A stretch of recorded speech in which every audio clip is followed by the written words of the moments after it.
After watching my grandkids every day for free, I asked my daughter-in-law if I could take a week off to rest. She slammed her coffee down and said, "You're lucky we let you see them at all, you mooch." Then she told my son, and he said, "If you're not useful, you're not family." The locks were changed the next morning. It all started about 2 years ago. My name is John.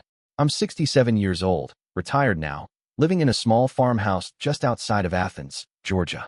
My son, Mike, and his wife, Casey, came to me one afternoon, looking worn down by the endless bills and chaos of raising 2 little kids, Tyler and Emma. I could see the worry in their eyes, the exhaustion that clung to them like a second skin. Casey was the first to speak. "We just can't afford daycare anymore, Dad," she said, her voice catching a little. "Would you be willing to help out? Just until things get better?" Of course I said yes. I had the time, and honestly, the thought of spending my days with those kids lit something warm inside of me.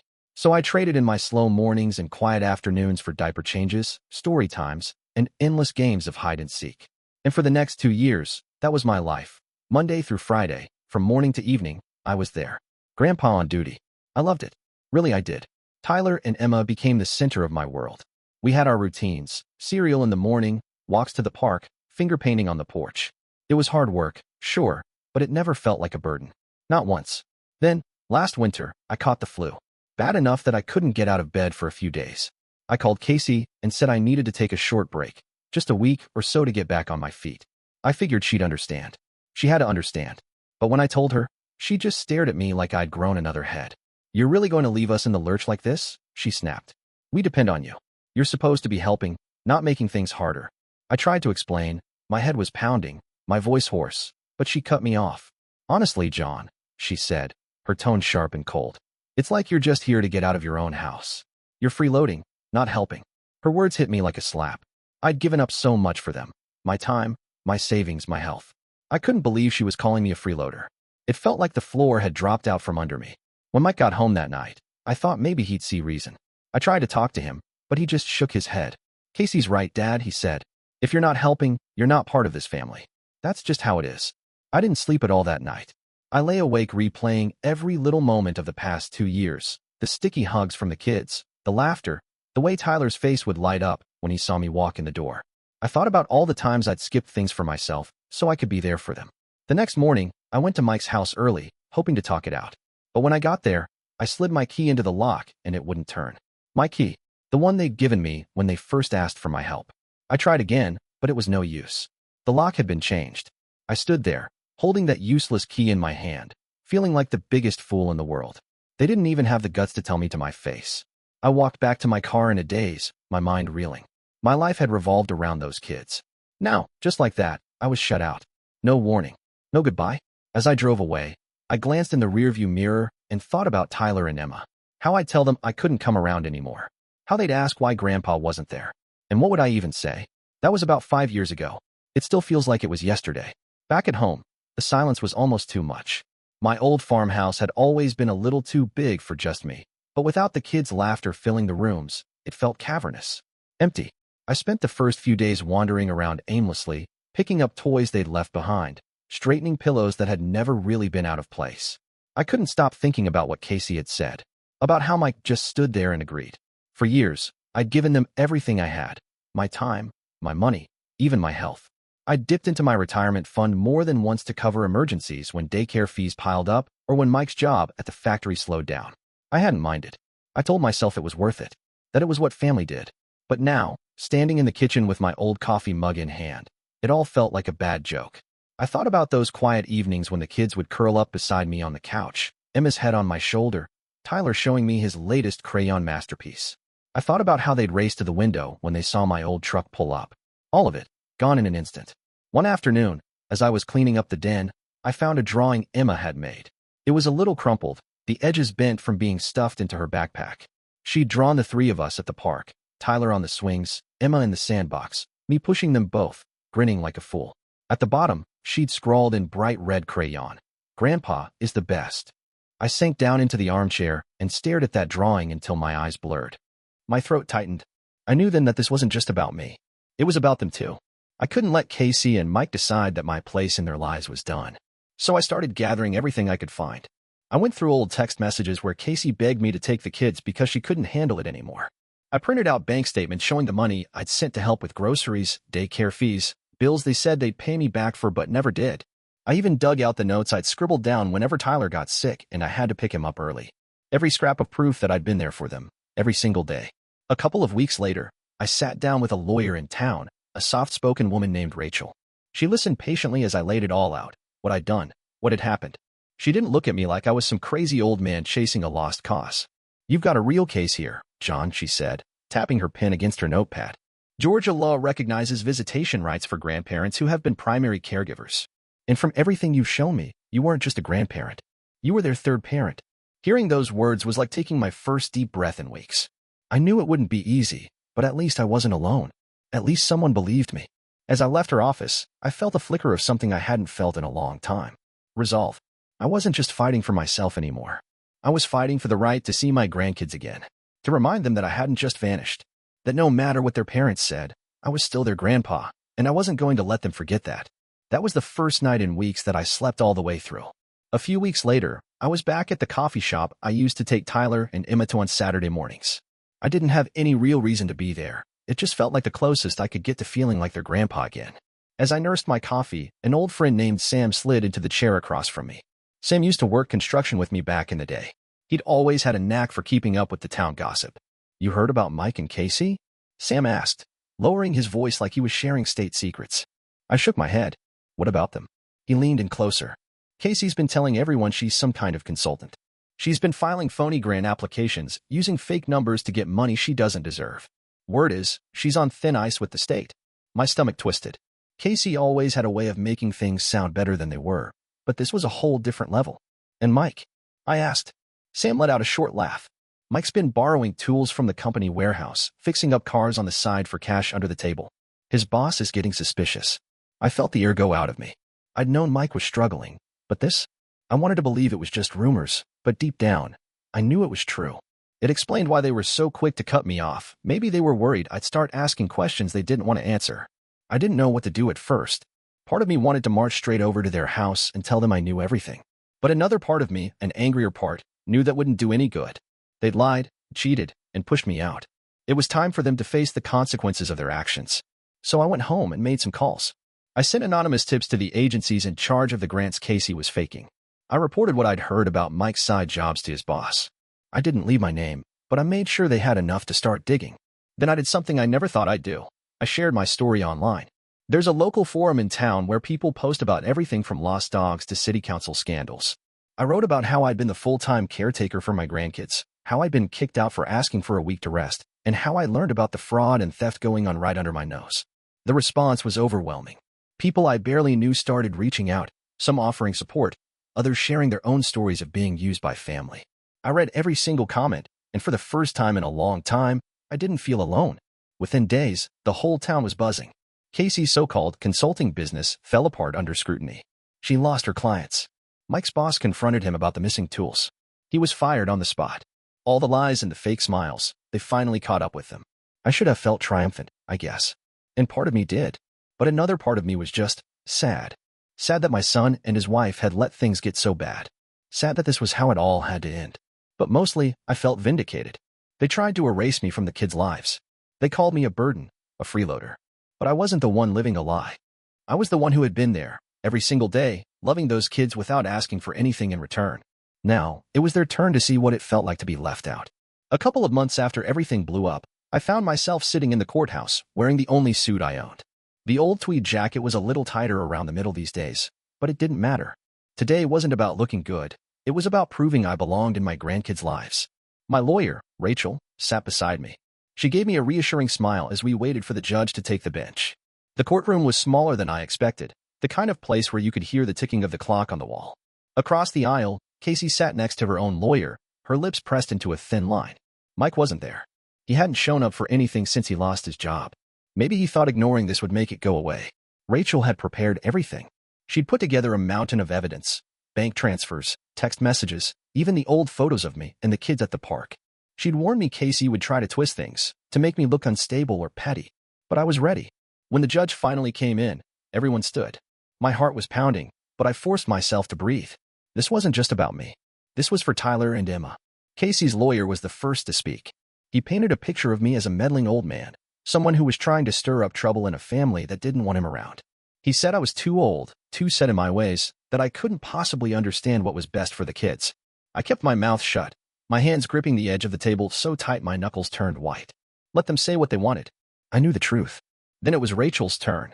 She stood up, calm and steady, and laid it all out. How I'd been there every day for those kids. How I'd given up everything to help Mike and Casey when they needed it. She pulled out the desperate text Casey had sent me over the years, pleas for help, for me to pick up the kids when she was too busy, for money when they couldn't make ends meet. The judge listened carefully, his brow furrowed. When Rachel finished, he asked if I wanted to say anything. My throat felt tight, but I stood up anyway. I'm not trying to take the kids away from their parents, I said, my voice steady. I just want to be part of their lives. They're my grandkids. I love them. That's all. Casey didn't say a word. She just stared at the floor. When the judge finally spoke, it felt like the whole room was holding its breath. He said the evidence was clear. There was no question I had been a primary caregiver, no question the kids and I had a bond. He said the law recognized that bond and that it was in Tyler and Emma's best interest to keep it. He granted me regular weekend visitation every Saturday and Sunday. My knees almost buckled when I heard it. I wanted to laugh, to cry, to throw my arms around Rachel. Instead, I just nodded, trying to keep it together. Afterward, I stepped outside into the crisp fall air, and for the first time in a long time, I felt like I could breathe. The fight wasn't over. Casey and Mike weren't going to make it easy, but at least I had this. At least I could see the kids again. When I picked up Tyler and Emma that first weekend, they were confused. They didn't understand why things had changed, why they had to go to court to see Grandpa. But when they ran up to me, their little arms wrapping around my waist, I knew it was worth it. We spent that weekend baking cookies, watching old cartoons, and talking about everything and nothing. It wasn't perfect. There was still a lot of tension hanging over us like a storm cloud. But for those 2 days, it felt like we were just a family again. And I held on to that with everything I had. The first few weekends with Tyler and Emma were the best days I'd had in years. We fell right back into our old routines like no time had passed at all. We went to the park, made pancakes for breakfast, and stayed up too late reading books. It felt like I'd finally gotten a piece of my life back. But Casey and Mike didn't make it easy. At first, it was little things. They dropped the kids off late, or not at all, with some excuse about traffic or errands that just couldn't wait. Sometimes they'd send them without coats or shoes that fit, even though it was the middle of winter. Once, they forgot Tyler's inhaler. I spent the whole weekend watching him like a hawk, praying we wouldn't end up in the ER. I didn't yell or fight. I just wrote it all down. Every late drop-off, every time they forgot to send lunch or medicine. I kept a little notebook by the door, filling it with dates and details. If they wanted to play games, fine. I'd be ready. Meanwhile, word got around town that Casey and Mike were having problems. Friends and neighbors started telling me things I hadn't asked to hear, about how Mike had moved out, how Casey was struggling to keep it together. I didn't take any pleasure in it. I knew how hard it was to keep a family going. But I also knew that whatever was falling apart between them, it wasn't the kids' fault. And I wasn't going to let them drag Tyler and Emma down with them. One Saturday, Emma showed up with her hair a tangled mess and clothes 2 sizes too small. She wouldn't say much, just sat in my lap while I gently combed out the knots. Tyler was quieter than usual too, staring at the TV without really watching it. My heart ached for them. I couldn't fix what was happening at home, but I could make sure they knew they were loved.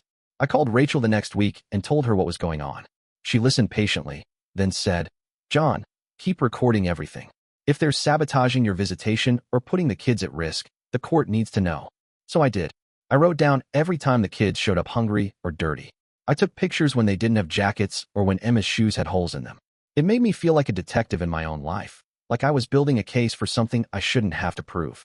Still, every Saturday morning when I saw Tyler and Emma's faces light up, it reminded me why I was fighting. They'd run up to me, arms wide, calling out, "Grandpa." And for those moments, it was like the world was right again. One Sunday evening, as I was dropping them back off, I saw Mike standing in the doorway, his face drawn and tired. He didn't say much, just took the kids and closed the door behind him. Casey wasn't there. I didn't ask where she was. Driving home that night, I couldn't help but think about how different things had been just a few years ago. Back when we were all crowded around the kitchen table. Back when I thought we were a family that took care of each other. Now, it felt like I was the only one still trying. But I wasn't going to let that stop me. I'd lost too much already. I wasn't about to lose those kids too. Spring was just starting to show its face when I got the call from Rachel. She sounded more serious than usual, her voice clipped and measured. "John, I wanted you to hear it from me. Mike is filing for full custody, and he's trying to cut you out entirely." For a moment, I just sat there, the phone pressed to my ear, staring out the window at the first buds of green on the trees. Mike was actually trying to take everything away, to erase me from Tyler and Emma's lives completely. I'd always known he was siding with Casey, but this was a whole new level of betrayal. Why? I asked finally. What's he saying about me? Rachel sighed. He's calling you a threat, saying you're interfering with the kids' stability, that you're too old and set in your ways to be part of their lives. I laughed, but there was no humor in it. I'm a threat, after everything I've done for them. He's also saying you're stirring up trouble with Casey, she added, that you're driving a wedge between them and the kids. My head was spinning. All those years I'd spent taking care of them, the thousands of dollars I'd spent without complaint, the love I'd poured into those kids, none of it mattered. Mike was willing to throw it all away if it meant getting me out of the picture, but I wasn't going to let him, not without a fight. The first hearing was set for early May. I wore the same old suit, the one that was starting to fray at the cuffs. Rachel sat beside me, calm and steady as always. Across the aisle, Casey sat alone. Mike wasn't there yet, and I wondered if he'd even show. When he did walk in, he looked different. Thinner, older, like the last few months had weighed him down. But his eyes were cold when he looked at me. No hint of the son I'd raised. The judge asked Mike's lawyer to lay out his case. It was the same song and dance. How I was too controlling, how I was turning the kids against their parents. He even said I'd threatened to ruin their family if I didn't get my way. Then it was our turn. Rachel stood up, calm and collected. She pulled out those desperate messages from Casey, screenshots of her begging me for help, thanking me for taking the kids. She laid out the timeline of how I'd been there every day for years, how I'd been more than just a babysitter, how I'd been a real parent to those kids when Mike and Casey couldn't. And when she finished, she turned to me. John, do you want to say anything? I stood up slowly, my heart pounding. Your Honor, I said, my voice shaking just a little. I'm not here to take those kids away from their parents. I'm just here because I love them, because they're my grandkids, and because they deserve to know that I'll always be there for them, no matter what. The judge sat back in his chair, his expression unreadable. He didn't say anything right away. Just flipped through the stack of papers Rachel had given him, page after page of proof that I wasn't the villain Mike wanted to paint me as. Finally, he looked up. I see no reason to deny Mr. Grant continued visitation, he said. In fact, given his role as a primary caregiver and the clear bond he has with these children, I'm extending visitation to include holidays and school breaks as well. I let out a breath I didn't even know I'd been holding. I looked over at Casey, and for the first time, she didn't look defiant. She looked relieved, like maybe she'd finally seen the truth of what this was doing to the kids. After the hearing, she caught up to me in the hallway. She looked tired, her eyes red. John, she said quietly, I didn't know Mike was going to take it this far. I never wanted to cut you out of their lives. I swear, I didn't know whether to believe her or not, but I nodded anyway. For the kids, I said. She gave me a small smile, one that didn't reach her eyes. For the kids. As I drove home that day, I felt lighter. I knew it wasn't over, not by a long shot. Mike wasn't done, but I'd won this round, and that meant everything. When I picked up Tyler and Emma that weekend, I hugged them a little tighter, and I promised myself, no matter what Mike tried next, I wouldn't let them lose their grandpa. The next few weeks passed in a blur of small victories and cautious hope. My weekends with Tyler and Emma became the best part of my life again. They'd come through the door with bright smiles, their little backpacks bouncing on their shoulders. For a few days at a time, I felt like everything might be okay. But then came the final blow. It started one morning when I opened my bank statement and saw a charge I didn't recognize. Then another, and another. My heart sank as I realized what was happening. Someone was using my personal information to open new accounts, to drain what little I had left. Identity theft. I knew exactly who it was. Mike. The same son who'd called me a freeloader, who'd tried to cut me out of his kids' lives, now he was trying to destroy me financially. I didn't panic. I called the bank, filed reports, and froze my accounts. Then I went to the hardware store and bought a set of security cameras. I spent the afternoon installing them around the farmhouse, every corner covered. If Mike wanted to sneak around in the dark, he'd find out I was ready this time.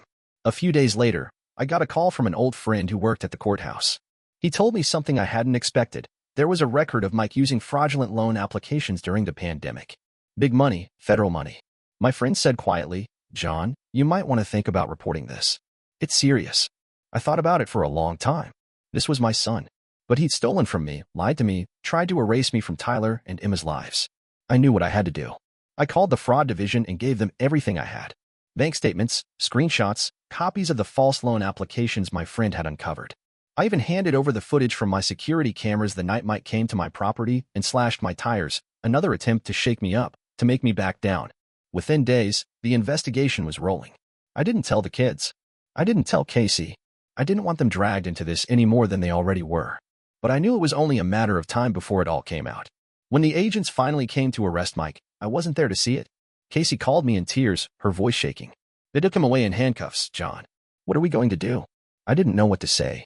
Part of me was relieved, no more threats, no more lies. But another part of me was just sad. I'd never wanted it to come to this. A few weeks later, I was back in court. This time, Casey was different. She looked exhausted, beaten down. She took my hand before we went in. John, she whispered, I know I messed up. I know I let Mike treat you like dirt.